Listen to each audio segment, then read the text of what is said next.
గురువుగారు, శ్రీరామునికి అనేక మంది భార్యలు అని అర్థం వచ్చేలా దారాహ అనే ఒక పదాన్ని వాల్మీకి తన రామాయణంలో ప్రయోగించాడని కొందరు చెబుతారు. దీనిని ఎలా సమన్వయించుకోవాలి? ప్రియస్య దారాహ ఇతి వాల్మీకి రామాయణంలో వాల్మీకి వర్ణించినటువంటి పదబంధం. రామాతు సీతస్య ప్రియస్య. రామాతు, ఈ రాముడికిట సీత ప్రియమైనటువంటి భార్య. ఇంతవరకు బాగానే ఉంది. రాముడికి చాలా ప్రియురాలు, చాలా ఇష్టమైనటువంటిది సీత, అందరం ఒప్పుకుంటాం. కానీ అక్కడ ఎక్కడ చిక్కొచ్చిందంటే చాలామందికి పితృకృతే, తండ్రి చెప్పాడు కాబట్టి దారాహ, భార్యలలో సీత ఒకర్తే అనేటువంటి అర్థాన్ని తీశారు, ఒకరు అని. దారాహ అనే శబ్దానికి బహువచనం. దారా అంటే భార్య, దారాహ అంటే భార్యలు అని అర్థం తీసుకున్నారు చాలామంది. భార్య ఏకవచనం, భార్యలు బహువచనం.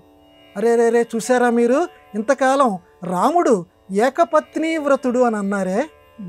వాల్మీకి అంతటి మహర్షి ఆ కుజంతం రామరామేతి మధురం మధురాక్షరం ఆరుహ్య కవితా శాఖం వందే వాల్మీకి కోకిలం అని మన అందరం ప్రతిరోజు ప్రాతస్మరణ చేసేటువంటి వాల్మీకి మహర్షి ఆయన తప్పుడు ప్రయోగం ఎక్కడా చెయ్యరే. దారా అని అనొచ్చు కదా, సీతని పట్టుకొని, సీతాదేవిని పట్టుకొని అక్కడ పక్కనే దారాహ భార్యలు అని అన్నారు. అంటే సీతమ్మ వారు ఒక్కరే కాదు, రాముడికి అనేక మంది భార్యలు అని వ్యాఖ్యానం కొంతమంది చేశారు. ఎవరు చేశారు? వ్యాకరణ పరిజ్ఞానం లేనటువంటి వాళ్ళు. అందుకే వ్యాకరణం అనేది వేదానికి సంబంధించినటువంటి షడంగాలలో ఒకటి అంటారు. ఛందస్సు, వ్యాకరణము మొదలైనటువంటివి వేదానికి సంబంధించినటువంటి 6 అంగాలు. వేదం చదువుకున్నటువంటి వారు ఈ 6 అంగాలు చదువుకుంటారు. అంటే 6 శాస్త్రాలు చదువుకుంటేనే వేదము కానీ కావ్యాలు కానీ అర్థమవుతాయి. ఇవి చదువుకోకుండా ముక్కస్య ముక్కార్థ అన్నట్లుగా అక్కడ దారాహ ఉంది కాబట్టి భార్యలు, ఇది ఇక్కడ కుదరట్లేదు కాబట్టి రాముల వారికి అనేక మంది భార్యలు అని చెప్తే కువాఖ్య దుర్వ్యాఖ్య విషమూర్ఛిత అని చెప్పి మలినాథ సూరి ఒక చక్కటి మాట అన్నాడు. అంటే చండాలమైనటువంటి వ్యాఖ్యానం గనక రాస్తే సరస్వతీదేవి మూర్ఛపోయిందట. ఇటువంటి వ్యాఖ్యానం రాయకూడదు.